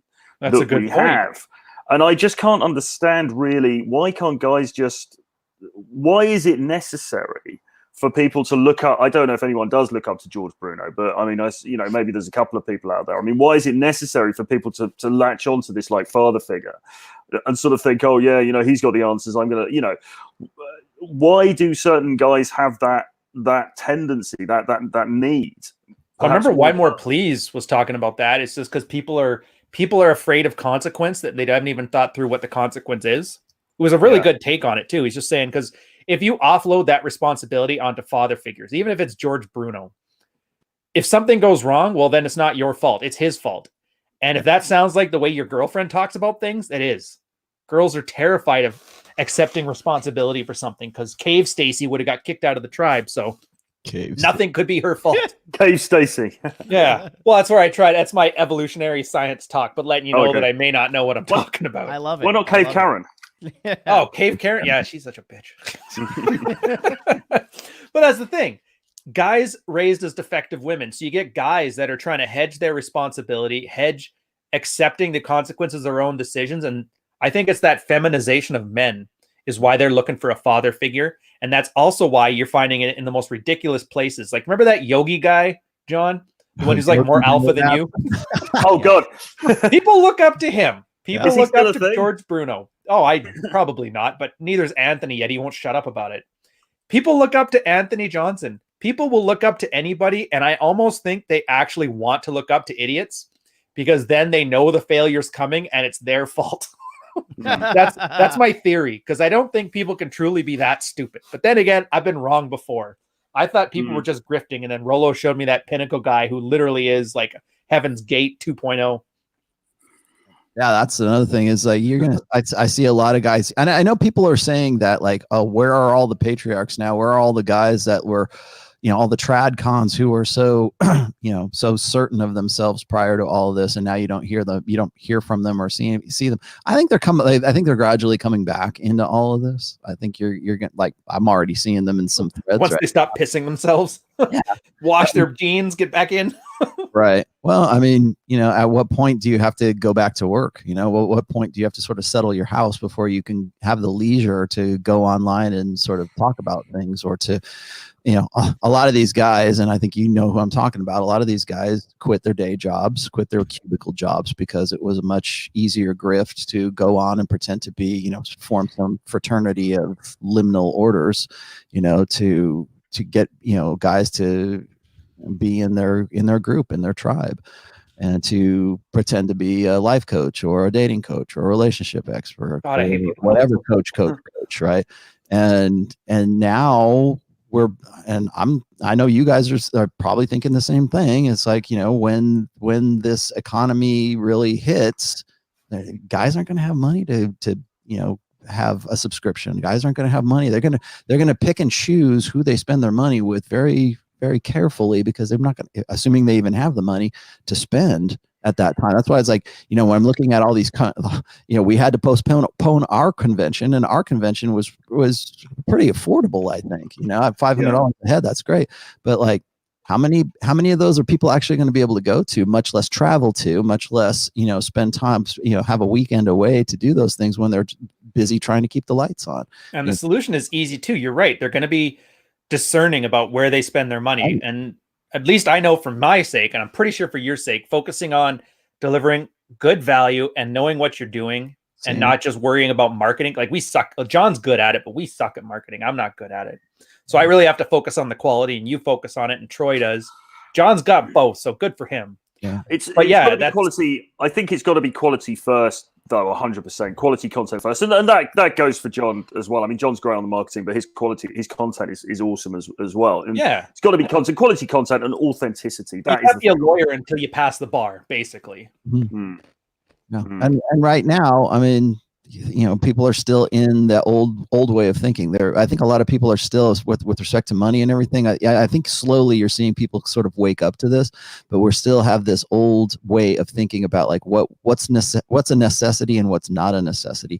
And I'm not sure. I'd like to see what the numbers are on this, but I think that like spending, certainly in the United States, I hope to say it's kind of gone down because people are scared to actually make purchases right now. Certainly capital purchases right now. I'm assuming the lipstick effect's in full swing. Yeah, but I think people are still thinking in the pre-virus economy, and there's going to be the post-virus economy, and we're going to have to really see where everything shakes out. Fair enough. John, you follow this stuff. Has spending changed significantly economic wise, or? I mean, I haven't been. I mean, I would just assume, spending has been down. Like the Federal Reserve is just printing trillions and trillions of dollars. Like, man, I'm telling you, it's going to be easier to get a lot more money nowadays because the value of the dollar is going to crash. Don't get anything wrong. But at the same time, I had Aaron Clary on my the show on Wednesday, and we talked about this in depth. And the reality is, like, America, we're lucky to be in America, and let alone North America, because America, quite honestly, still rules the world when it comes to money. The dollar is the United States is the reserve currency of the world. So we could pretty much do whatever the hell we want. Like we could print as much as we possibly can, and everything is still going to be relatively okay for us. But I would just say, common sense speaking, like nobody's going to hookah bars anymore. Nobody's going. I mean, strip clubs are empty. Bare nightclubs are closed. I mean, spending's definitely down, but a lot of people are losing money too. But at the same time, like I think it's a very America has a lot of service-based jobs, and let's be honest, service-based jobs are for idiots, bartenders, restaurant workers, and I'm not digging at any of those people, but it's just like your job can be done by a well-trained monkey or a robot, right? Like if you look at Japan is a nation of engineers, right? If you go look at China, they're a nation of engineers as well. Engineering is the backbone of all industrialized civilizations. You need engineers. You don't need the to-go lady at Olive Garden, okay? you know what I'm saying? And so I think Karen in HR. Karen in HR. Like I think this is really having a wake-up call in a lot of guys, because in my body language mastery course, I had this young kid out in New Mexico, and he was telling me like, I have this really good job at Cheesecake Factory. I'm 22. I'm saving money. I'm like, but like, let's be honest, dude. There's not much of a future at Cheesecake Factory. I said I would look into shifting towards something more essential: welding, power lineman, electrician, plumber, something to get you going in order to get your foot in the door with the real estate thing, because he wants to build real estate. He didn't listen to me, and that's fine. It's his choice. Now Cheesecake Factory is shut down, and he's flat broke. He's like scrounging by. Meanwhile, guys who are plumbers still going to work every day. Guys who are truckers still going to work every day. Guys who work in the power grids, power linemen, all these types of electrical engineers still going to work every day. AI software engineers working from home, still getting paid full salary. I think even that guys laid off who need to do plumbing in their house or drywalling and know how to do it are way better off than the guy who can't handle that because he was working at Cheesecake Factory. It's a lot of a lot of luxury jobs were wiped out during this, but America needs a wake up call. Like you can't go through your life thinking like you're going to be financially okay as a bartender for the rest of your life. Like even people who cut hair and stuff, like you can't go to the barbershop. You know what I mean? Like this is a good wake up call for a lot of people to reshift their lives. And a lot of guys are just lazy, to be honest with you. They're lazy dorks. They don't want to do what it takes. Any man can turn his life around in 18 months. And we live in a world of abundance. You can learn to code in 6 months and you can have a job paying you anywhere between 60,000 entry level to 70,000, and then you could build upon that to make it six figures within 2 to 3 years. But people don't want to invest their lives. They don't want to invest the time. They're just lazy. This is a Netflix generation. We want click. We want it now. People don't want to wait 5 seconds for Netflix to load, let alone do the work for 5 months. So the people that are suffering, I say good for them. Good. Mother Nature is doing her job. And if you don't want to do the work, get used to living a life of a beta male schlub, because that's what you are. Well, I think diversification at the least is very important. Do you know what I mean? I think if you've got the bartending job at a period in your life, then fine, whatever. That's okay for a period of time. But you also want to be working on other stuff on the side. You want to be working on your side hustle. You want to be making sure you've got irons in other fires, because, like John says, you don't know when the proverbial is going to hit the fan. And in a situation like this, we are seeing many jobs just or lines of work just being made completely redundant. And by the way, the UK has just seen the worst, certainly high street, but also online retail sales on record. So I mean, spending is is absolutely down in most sectors, not all sectors, but across most sectors. So yeah, I mean, the economic rollout from this, we don't know where this is going to go, and I think it depends. A lot rests at the moment, I think, in terms of how long this is going to last, how long lockdown is going to last in all of these different territories. If it ends relatively quickly, maybe we can bounce back reasonably okay. If it goes on for too long, a lot of people are going to be screwed, unless you're a girl and you can hook on the sides. Yeah. Unless you've got a new OnlyFans account and you can, show that nice cootie.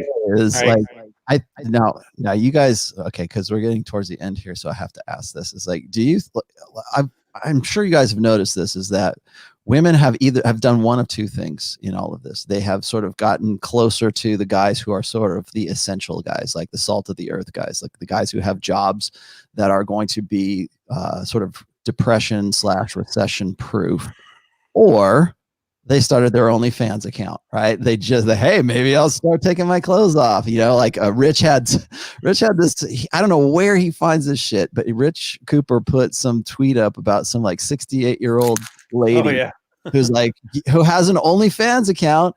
And there's a lot of people, like he said, there's like 1,200 guys that are like subscribing to this this woman at 68 years old who's like showing up and talking to the camera in lingerie, and she's 68 years old. Ooh. Oh, those sinews are so hot though. Wow. And she makes money, off of this. And so I see like more, I think what's interesting is like, we always hear about like Andrew Tate's talking about how he made millions of dollars off, running a cam girl business. What happens when that becomes more automated and any girl can go, hey, you know what? I don't need a middleman. I'm going to go on my own cam and I'm going to make a lot of money off of this. I'm going to do the same thing and I'm going to cut out the guy who's like the middleman, which in this case would be Tate. I mean, do you think Tristan and do you think Andrew right now are like sweating because of this? I don't think they are, but I'm pretty sure I know what their answer is. I am positive that they're talking about this like girls can't manage anything, so they need me around, which is funny because even in the thought apocalypse, OnlyFans becomes the prime currency of our world. We'll still desire a strong man to help them out. Ryan, let me ask you this, because you looked at the data. Now, I understand that account registration has gone up, but has revenue gone up? That's a good question. I didn't see any talk about that because everybody was focusing on the girls signing up to get OnlyFans account. Yeah, because I don't know how much money's floating in, but you would usually see girls complain. Like, remember the thought audit? Yeah. Thoughts were complaining like a motherfuck over the IRS stuff. Yeah, and the thing is this too, like this whole like prostituting myself, like look, the reality is if this does get worse, like guys can be like, listen, bitch, like I don't want pictures. Like you're gonna have to fucking have sex with me.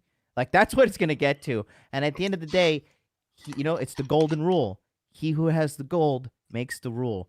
And I'm sorry, boys, but here's another harsh red pill for all you boys out there. Okay, pussy's everywhere. But high quality men with money, that's a rare thing. And that's why you should be striving for. Because every 30 seconds, there's some girl turning 18. Every 30 seconds, boom, 18-year-old, 18-year-old, 18-year-old. I don't want to buy some 27-year-old washed up gonorrhea-laden photo from some girl. What the fuck? When I could go, like, I could just do a decent amount of day game, go talk to a girl. Love and sex is just a numbers game.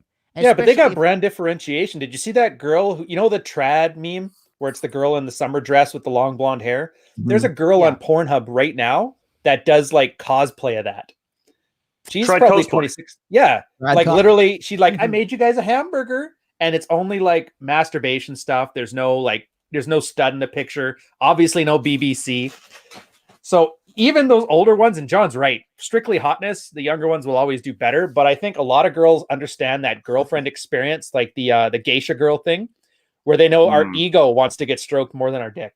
I was on Jack Napier last night, and I brought this up as I got into it with I didn't realize that this particular tweet was going to be a viral tweet, but somebody had sent me it was either a tweet or a picture or a meme or something of this girl who was like just turned 18, and it was all around this time, and she just started her first OnlyFans account or something. Oh, that one. It was probably in the wake of like the iDubbbz thing or whatever.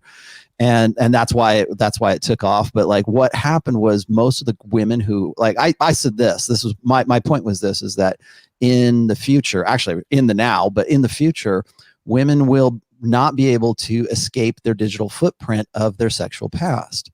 And I was also comparing this to another thread where somebody, I think it was some black girl, was saying like it shouldn't matter like how many guys that a girl has had sex with, if guys have a problem with that, it's because they're insecure.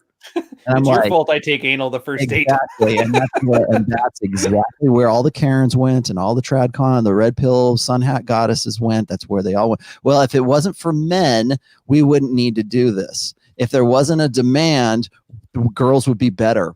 Girls would have. You wouldn't have this supply. And it's like I'm not like the funny thing is when I say, women in the future will not be able to escape their sexual past. And my other point was this, is that, so in order to, normalize that, we have to shame men into thinking that a woman's sexual past shouldn't matter. And what that says to me is that our innate need to know paternity, our innate need for being, being concerned. I mean, our concern as men with a woman's sexual past has an evolutionary basis, because it means that woman is not as good a choice for ensuring our own paternity as a woman who is not as promiscuous, is not like that. Well, women don't want to hear that because they still believe in this blank slate bullshit that, well, if men can do it, if men can go sleep around, then why can't women? Oh, that's a double standard. Yeah, standard because men and women are different. But that whole argument they made was just ridiculous anyway. Right. Instead of porn, why not say that about crack? Yeah. See if that argument still holds. Well, it's not the dealer's fault. If crackheads didn't exist, there'd be no crack dealers. Like, do you know how much of an asshole you would sound like if you said that honestly? Yeah. But for some reason with porn, it's cool. Like, screw you, lady. Karen, go back to the kitchen and bitch about how you didn't wash the dishes better. One thing that I've always found about, and this is also in book 4, one thing I've always found about like the TradCon mindset, or the moral, I don't even call it TradCon, the moral absolutist mindset, is it's always centered on personal responsibility. That's one of the reasons why they have such a problem with the red pill, because it seems deterministic. It seems like biologically deterministic. Like you don't have any choice.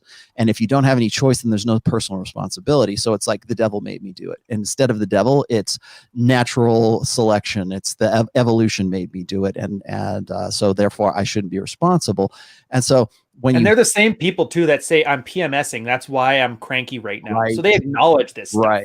Right. Yeah. So when it works in their favor, they're okay with that determinism. When it doesn't, then it's your responsibility. It's something that's wrong with you because you don't want to accept personal responsibility. So when I say something like that, or when I tweet something out that says, hey, women in the future are not going to be able to escape their the digital footprint of their sexual past, because we have Instagram accounts, we have OnlyFans, we have what it's like that essay that I wrote about saving the best. Like The guy who finds your sex tape that you held on to, you can't escape that sexual past. And that guy wants to know why he's not getting your sexual best because you gave it away for free to all the chads when you were so crazy in your college years. That guy now has a reason to say, maybe this isn't the best situation for me. Maybe I shouldn't be involved in all of this. But what do we tell that guy? We say, you're the problem.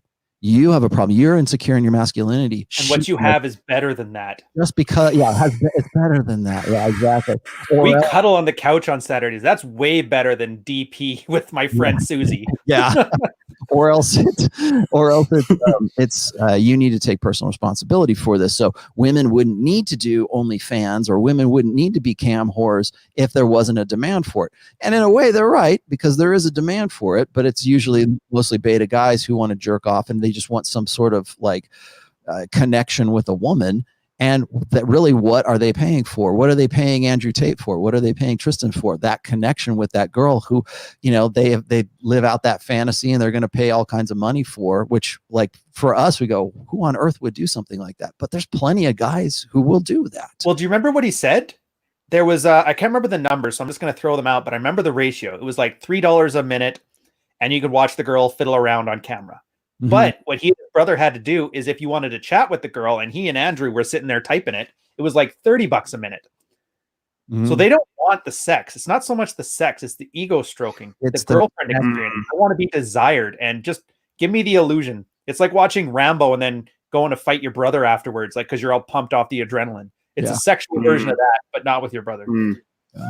That's always the model, isn't it? Though that's the strip club model as well, and the sort of the girlfriend experience model. Yeah, she actually likes you. Yeah, it's the illusion. It's not so much the availability of seeing the flesh, if you like. It's the illusion that she likes you, and obviously the girls who can do that the best make the most cash. Yeah, and you can't blame a guy for that. It's if guys just didn't want women, then we wouldn't act like this. Like, what? If guys didn't breathe, oxygen wouldn't be needed. Like, what kind of ridiculousness is it? If you really ask that question, every one of these arguments look like a moron justifying some errantly held emotional belief. Well, what's interesting to me is, like, even within the context of moral absolutism, even in context of like traditional conservatism, you still have hypergamy. You still have everything that is that I talk about according to the red pill. It's just in a different context. Women are looking for the same things. Women are just as hypergamous when they are like these good Christian, Bible study girls as they are with the strippers. It's just that they express it and it manifests in a different context. Yeah. But no, it doesn't. Why? I'm a patriarch. I have 6 kids. No. Yeah, and your girl loves shooting guns, and she wears a MAGA hat, and instead of cleavage, she wears like very thin sweaters that cover her nudity, so you can So you can have this this puritanical ideal of what feminine. Yeah. Even though you could still tell if it's cold outside or not, just based at looking at her sweater. I'm just saying. Yeah. That's a nipple joke. It's funny. I tell you, that's one of the more fascinating things about being sort of a student of human behavior, is watching like people make up rationale to fit their belief sets, when really all they're doing is force fitting pretty much everything, their evolved natures into whatever their belief sets are. By the way, that was a scary thing you showed me with that New Zealand abortion law. It was a bit hyperbolic when you look into it, but dude, I was joking when I called it an ad hoc crowdsourced eugenics program, but that was essentially what that cheat sheet said. That's what it is. Abortion is eugenics right now. Abortion is the ultimate of hypergamy. And I thought what was interesting, I talked about this with Jack Napier last night, was there's this new abortion law that just got ramrodded through whatever the parliament is in New Zealand right now. And part of that is that it allows for sex selective abortions. So if a woman finds out she has a boy and she wants a girl, she can abort the child because that's what she wants. Well, sort of. Like, I actually read the law. A guy gave it to me, and it reads similar to Canada law. There's not a tribunal, but some kind of organization that's supposed to check periodically to make sure that it's not being used for that. But I don't see any kind of enforcement mechanism in there. So people can do it, and they're most likely going to get away with it, but it has this lip service to the law so they can justify that they weren't doing it. Well, I thought I brought this up last night too. Like, even if that's the case, it still smacks of like the Chinese one child policy, right? Where it would be okay to abort a baby girl, but the families want a baby boy because it would bring more prosperity to the family. So well, that's worse. That's the problem, because there's that plausible deniability with it. So you can pretend like I wasn't doing that. It's just he had a 1% chance of having autism, and I couldn't take that chance. Oh, like, why is that in there in the first place? Why would it be there? That's the question. It's not like, oh, well, how does it work? It doesn't matter. Why do you want it in there in the first place? What's the function of it? Like, what is the reasoning behind why you would want to have a sex selective abortion in the first place? There's a few laws like that now too. And you notice right now when nobody's paying attention is when a lot of these things are getting passed. Like, did you know NAFTA just got renegotiated and ratified? Did not know that. Yeah. Copyright, Canada got screwed. Mexico's getting screwed. Canada's getting screwed. America's getting a little bit better off, but it's essentially a lot of stuff that makes no sense, especially as a content creator. You should actually look into it now. Copyright law is going to be a lot more restrictive now, and nobody was looking at it. I want to say something too about government slipping stuff in. I don't know if anybody's been keeping an eye on Donald Trump's press conferences, but like, it's gotten to the point now where he had an entire press conference this week when he was talking about, we need to strengthen the military to fight the Mexican drug cartel because of the coronavirus. Oh, just slip that one in. Is this a reality TV show? Is he really talking about increasing the defense budget while to attack Mexican cartels in this supposed global pandemic? Is that really how dumb people are and ready to accept this stuff? Like, oh yeah, by the way, like, we need more aircraft carriers and we need to increase defense spending. But that's America. That's what he's saying. If you look at a lot of this stuff, man, but people don't want to look at the fine details. Like, nobody's talking about this again. 4,300 people die every single day from diabetes. 4,300 people die every single day. Mickey D's is the real pandemic. It really is. It really is. Nobody's talking about the real silent killer is the oncoming diabetes epidemic that's going to sweep the Western world. And everybody who's watching this right now and works in the medical field knows that I'm 100% right. So like I said, is this thing bad? Sure, but like, I don't know. It doesn't add up. You put it in perspective. It's not nearly as bad. Yeah. Well, this is the question, isn't it?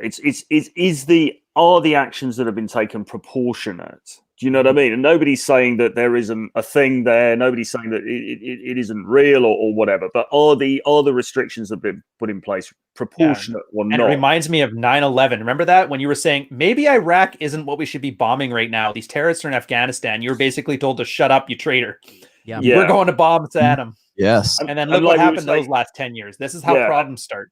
And like we were saying earlier on, the difficulty we've got at the moment is that even to question it, even to draw attention to the question of whether or not it's proportionate is now seen as verboten. So, it's a tricky spot at the moment. And, when you talk about this whole nonsense, like, everybody wants to talk about the deaths, but nobody wants to talk about the staggering majority of recoveries as well. Everybody's like, oh my God, 900 people died in New York. 900 people died in New York from gang violence every day, probably. I mean, but nobody's talking about, in America, like, OMG, we have, how many cases are there in the United States? There are. It just surpassed the flu, basically, right now. But how many are in, total deaths in America? Does anybody know? It's in 1,000. I know it's. Yeah. I have 7,826 according to Johns Hopkins University, but they don't talk about the 9,853 that recovered. You don't talk about the people who's like, I got coronavirus. I stayed in my basement for 5 days and now I'm okay. Yeah. now I have immunities. Yeah. Yeah. Like, if your face was melting off or this was like a flesh eating bacteria, I understand, but it's like, no, I stayed in the basement. Not anthrax. I know.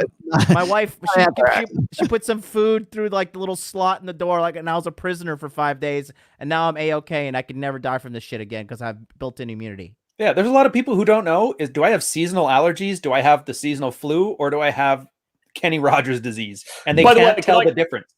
Can I just say, later Gator, you guys are over 30. This is in the comments, and think COVID-19 is being overblown. Laugh my arse off. Death rates in Europe doubled. In America, they will double soon.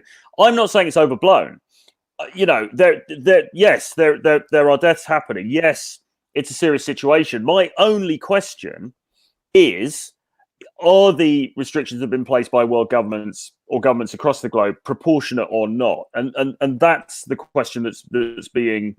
Well, I'm saying it's a little overblown. I think I'll go on that. Okay, yeah, cool. I think that's the key question. I think that's the key question that's being evaded, though, or is very difficult to have. That's my main thing with it. The overblownness is a slightly separate issue, and obviously people probably have mixed opinions on that. Yeah, well, that's the thing. I think for myself, for me, the jury's out. I don't know. Yes, there are. There are certainly.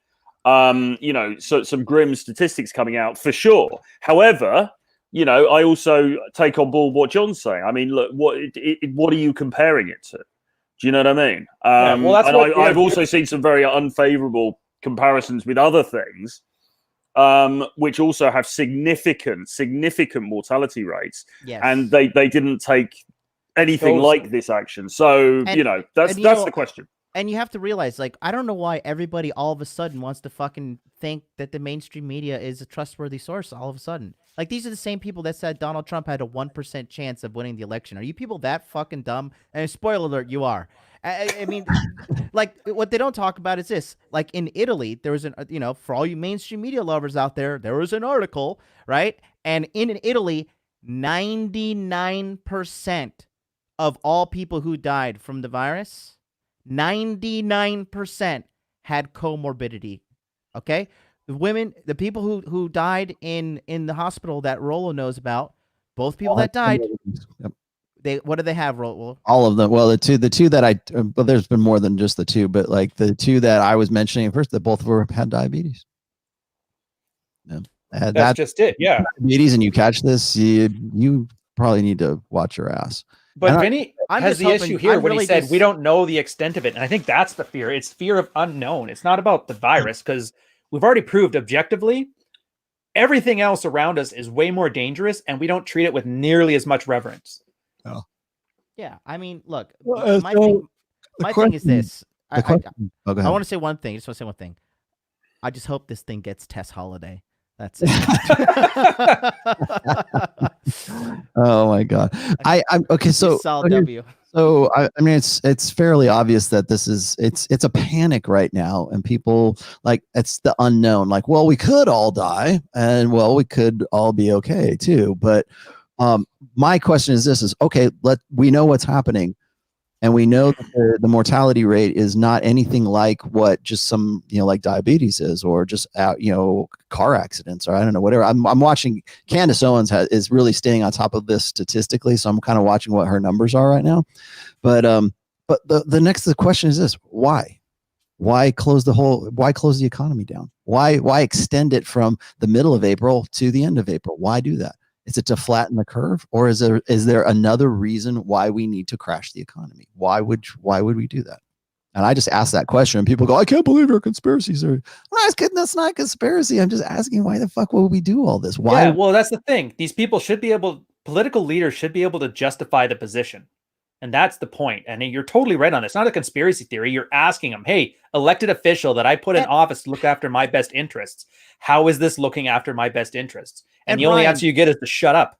Ryan, okay, Nancy Pelosi, okay, she passed the stimulus in America, right? Global pandemic, we're all gonna fucking die. Well, she's Speaker of the House for the states, right? Right, she is, which is the third most powerful person in the United States. Like, if the president dies, Karen's running shit almost. Then if the president dies and the vice president dies, then the Speaker of the House becomes president of the United States. I'm pretty sure that's correct. Okay. But anyways, that being said, Nancy Pelosi, who's like governor of the shittiest state, which is California, like literally the shittiest, because there's shit and insulin needles all over the fucking streets because the government's distributing needles. Oh, you've been to San Fran, right? And she, despite this fucking global pandemic, right? This global pandemic, she is putting money in the stimulus bill to give to NPR. And we got to keep NPR afloat. Like, despite all this blood in the streets, chaos and mayhem. Like, Yeah. If you don't, a lot of people are just, they don't want to look into they don't want to do the work. They don't want to do the fine details and look into like actually what's happening. And that's why they're afraid. That's why the majority of people are poor, fat, stupid, and unhealthy. And the people that are rich, healthy, and mentally aware are few and far between. And that's the thing. You don't even have to make that a conspiracy. You're right. It's just that, is she really panicking about the country if she's working on these pet projects on the side? It lets you know, follow her actions, not her words. I'll do a quick thing here to the super chats. Johnny B, thanks for the $5. Law of Power 31, control the options, get other to plays with the cards you deal. Good point. Good point. It's up to you guys to sort out what your options are. And then John Bugman. Are we currently attacking this fly with a swatter or with a howitzer cannon? And I think that perfectly sums up Troy's take on this. Is the response proportional? And I totally agree with that. Although I will say it's overblown, but that's fine. The response is what really matters. Anyways, I was interrupted. No, NPR. And laughing at NPR. Anyways, John, I cut you off. Where were you going with this? No, I was just saying, like again, look into it. Like, you know, there's some idiot in the chat right now. John hasn't seen the mortality rates. And you have? Why don't you? Where's your YouTube channel? Where's your information? You know, it's just everybody has a fucking opinion. Everybody wants to freak out. Everybody wants to be an emotional idiot. And like I said, I'm keeping my cool throughout the whole thing, and I'm just enjoying watching the world burn. I'm like, and I have seen the mortality rates. That's the thing. You check, like, yeah, the PR side of the WHO and the CDC and that, horrible. Don't listen to their proclamations and policies. But the guys doing the science and putting up the data's good. If you go and look at the data, they say it's a 3% mortality rate, but that's crude numbers. That means without taking into account underlying conditions, also understanding that people that catch it and maybe asymptomatic aren't counted in the total, but everybody who goes to the hospital is. So they know the numbers are skewed, and it's 3%. But you break it down by age demographic, 80 to 90% of those people are 80 plus years old, lung conditions, immunosuppressed, or morbidly obese, or all of the above. So that 3% drops to like 0.2%, which is, the flu is 0.1%. So it's like the flu on steroids. But when you look at those mortality numbers, unless you're already on death's door, your odds are very good. This is just going to be like a really bad case of the flu, and it's really going to suck for a bit, and then it's going to get better. So we understand the mortality rates.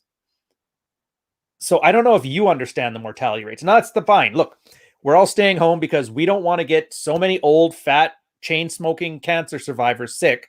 So that way people going to the hospital can't handle their job and get burnt out because they're too full.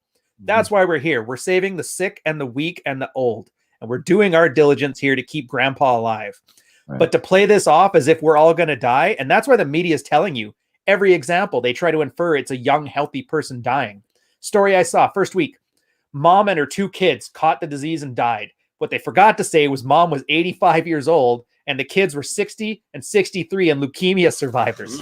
And they're making it sound like, you know, Karen, 32 years old with their 2 5-year-old infants are passing away. Like, get fucked, man. And I mean this with all due respect and like kindness towards you. But I saw some like 94-year-old World War II veteran who's like, I'm not going to die from this thing. He got the virus and he recovered. Hey. But like, you know, but you got idiots who are like sourcing data from Snapchat, which is also, if you're like sourcing data from Snapchat, like just go find a Chinese tourist and let them sneeze in your face. Because it's like, it's like if you watch, if you're have a semblance of red pill awareness and you watch the propaganda that's on Snapchat, it's pure cancer. And now they find like one case of like this one 14-year-old boy. He died from the coronavirus. He was young and he was healthy, and now you're gonna die, motherfucker. Like, do you idiots not understand statistics? Do you not understand distribution rates? Like, do you not understand anything about math? But again, they don't, and that's why they're fat. That's why they're dumb. That's why they're incompetent, and that's why guys like us are winning. Rolo, I see you itching to get in on this. Well, and you know what? And I know we're getting down towards the end here, but like I wanted to say this is like right now, again, you're seeing people's real priorities rise to the surface, like who these people are. Like I said, as a student of like human behavior myself, if you consider yourself a student of human behavior, or watching like what people are doing and sort of learning a little bit more about human nature, men's nature, women's nature, whatever you want to call it, now is the time to watch and see who, like, what is important to people. Like we were just saying a minute ago, for for instance, the what is it, the abortion law that happened that got rammed through in New Zealand. I'm watching women right now losing their shit because Planned Parenthood is closed in the lockdown right now. That's what's very important to them. What's important to the Trump haters? Well, we got to find some way to turn this around. Trump is completely inadequate, and he's completely an idiot, and we're doomed because we don't have a guy who actually is a take charge kind of guy like Obama. Why couldn't he dance for Ellen? And so yeah, exactly. So you're seeing, or else people are like, you got Owen Cook going, oh well, I'm prepared to die, and you know, if you just he is obese though, so he might. Yeah, positive juju into the universe, and you'll be okay too. And it's like whatever is important, like you will see what is most important to people in a time of crisis. Yeah, well, people are really bending the narrative to support their own whatever their own pet project is. Isn't well, it? when you're faced with your own mortality, then you end up seeing like what people really truly believe in, what comes to the surface. Well, Orange Man bad, Planned Parenthood, oh my God, it's the evil patriarchy. What is Trump saying? Oh, we need to fund the military more to fight Mexican drug lords in the time of COVID. That's important to like what are people pushing right now at a time of crisis? Is it panic? Or is it, hey, let's look back and let's just look at this thing and see what the data is, and let's try to be as reasonable, as rational as we possibly can. No, we're all gonna, the sky's falling, oh my God, we're all gonna die. And actually, I mean, you might say, I mean, one of the concerns over here has been the powers that the government has managed to get through Parliament as a result of, under the guise of helping to restrict the virus in the UK, and what a number of people have said, including Nigel Farage, actually Steve Baker, some quite prominent Brexiters actually have been quite vocal on this, to say, listen, the powers that the UK government currently holds now as a result of, the need to contain this virus are really quite dystopian. I think Steve Baker, the MP, used the term dystopian to describe them, and I think that's something that we need to be careful about. I'm not saying that everyone should just be out in the streets partying and, going to, rubbing up against each other in nightclubs, next week. But nevertheless, I think it's something we need to look at. And perhaps that dovetails with what Rollo's saying, in that what is the government pushing in a time of crisis? Well, it's pushing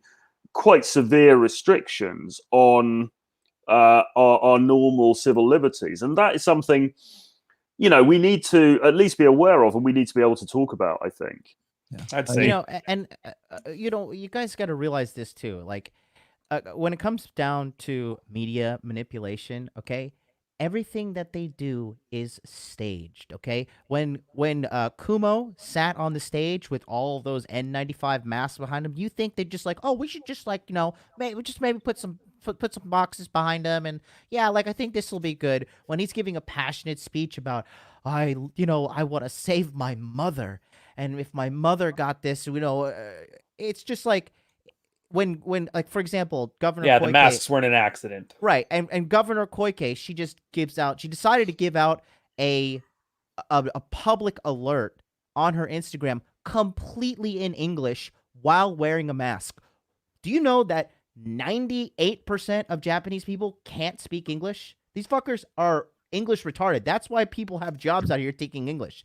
The fact that she even did that shows that she's trying to get some sort of international clout from this, because if you cared about the citizens of Tokyo and you cared about Japan, why are you not exclusively delivering a message in only Japanese? And let's say like people are like, well, there's foreigners in Japan too. The number 2 amount of foreigners in Japan are Chinese people, so that message should be in Chinese. But again, people are dumb. They don't want to look into these things. She's flexing for the camera. She's flexing, and she's doing it with a mask on the entire time. Not even an N95 mask. So where are your pitchforks for her? Where are the torches and pitchforks? She's not wearing an N95 mask. Everybody seems to know what an N95 mask is.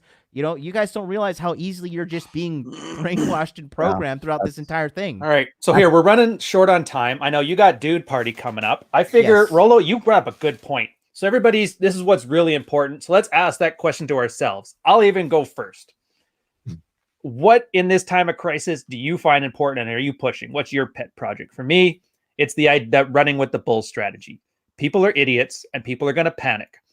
Don't worry about the bull. Worry about the guy running beside you and how to thrive around that. That's my angle to push. Right now, you should be boinking the wife all the time, boinking the girlfriend. If you don't have one, get yourself in a position to get one or the other, and literally look at where everybody is panicking and look at where you can thrive when you're not panicking.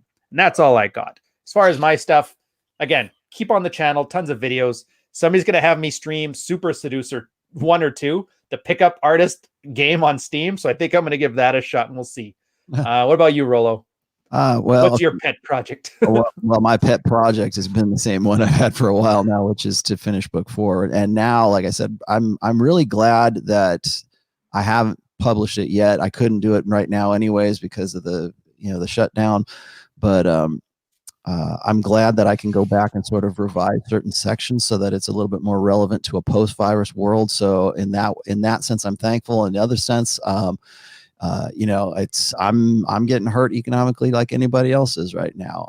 I have holdings in the liquor industry. Like I get royalties from that. I also get royalties from the stuff that I do now. And to be honest with you, I'm hoping that the liquor industry, picks up because of this. But so anyways, what I would say is this: is you need to watch and be aware and be observant and see what's going on around you right now. I was going to just throw this one out there. Just what John was just mentioning a minute ago. When you're in a crisis situation, you will see who the grifters really are, because remember what I said about like their true natures rise to the surface in a time of crisis. The grifters do the same thing. So everything is an opportunity to sell, like you sell Wim Hof breathing or some nootropic that will, maybe it's not the cure to COVID, but it'll help you prevent COVID or something, and look for these guys who are going to be selling you the sort of canary in the coal mine, thing to say, well, here's your early warning system kind of thing. Look for the grifters, look for the Tony Robbins, look for the guys who are selling you the power of positivity in a time where, maybe that's a good thing. You want to stay positive, but also stay aware and don't get wrapped up. Don't get caught up in the wave of this panic, and watch what people do, because once this is over, you'll have a better understanding of like who the outrage brokers are and who are the people that, we like the title of this story, like who's my dad, right? Who do you want to follow? Whose advice are you going to take? Who's, now that you know what their real nature is, like medium is the message. Now you know what their medium is and what their message is. Is that somebody that you really want to follow even after all of this? Is their advice, is their quote unquote wisdom really what you want to follow? And I think you will be able to make a better decision if you stay aware and you sort of step back from all this and you look at things from a rational perspective. I've always said this, like I'm the Diane Fossey or the Jane Goodall of the red pill. Like I watch and I see what other people are doing, and those end up becoming the dots that I later on connect. And I think that will give you a much more pragmatic, practical way of making decisions for yourself, because basically that's what it comes down to, is making wise, educated decisions. So bear that in mind. Look at what your favorite guru is thinking and raving about right now, and look at who is sort of stepping back and being, practical, pragmatic, looking at analyzing the facts, asking the right questions. Look at those guys. The other thing is, right now I'll be doing my show tomorrow at 1:30. I'm not sure. I'm working on a guest right now. I don't know if I'll get him. If not, I'll just do Rolo solo again. And then of course I'm going to be doing what I've always done, which is give you guys practical information about red pill intersexual dynamics. And then my project right now is to bang my wife and write a book. So Nice. All right, Troy, your go, buddy. Yeah, I think, in terms of the current situation, I mean, what can we really do? I think Ryan said it best in the comments just now, which is basically, are you going to panic or are you not going to panic? I don't want to downplay the seriousness of this illness. I certainly don't want to get it. I don't want anybody that I love to get it or know to get it. I don't want any of you guys to get it. I mean, this is so yeah, take precautions, but just keep your mind open nevertheless, and be and be able to interrogate the information that you're being given.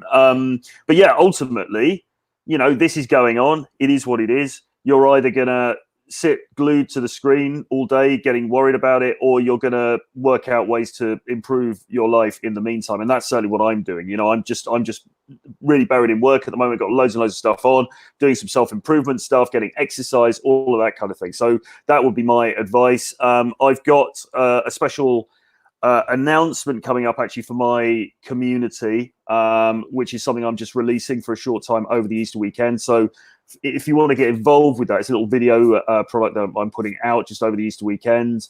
Then get on my email list. So if you go to my YouTube channel, just look up Troy Francis on YouTube, subscribe there, and then you'll see links to my email list. So get on my email. I send out a daily email Monday to Friday with an article by me every day during the week, and there'll be some information on the special little thing that I've got coming up for the Easter weekend. So get involved with that.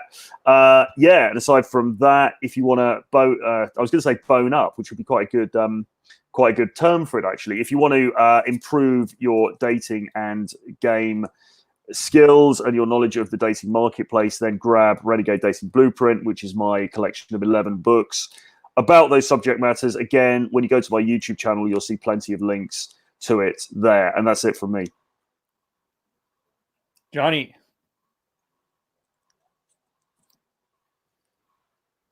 Where'd John go? No? Oh, there he goes. Can't hear you, John. John, you're Oh, muted. sorry about that. I had my meter. Anyways, dude party right after this. We're gonna talk about is feminism getting killed by the coronavirus, and we're gonna talk about everything that's going on. So if you're one of those panicky losers out there that thinks the world's coming to an end, don't come over and watch Dude Party. But if you're an alpha male like me, then come on over to Dude Party and enjoy us. You could pop on and stream. And if you're one of those idiots in the chat like Later Gator and you would like to come and actually talk to me on screen, come on Dude Party. I'll send you the link.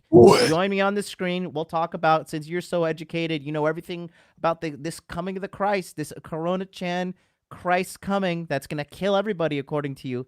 Come on the show. Let's have a discussion. Anybody who wants to have a discussion, I challenge you to come on Dude Party and have a debate with me. I would love to hear your dumb stupidity on my channel. And that's it. All right. On that note, we'll leave you guys to it. Peace. Bye. Later, YouTube.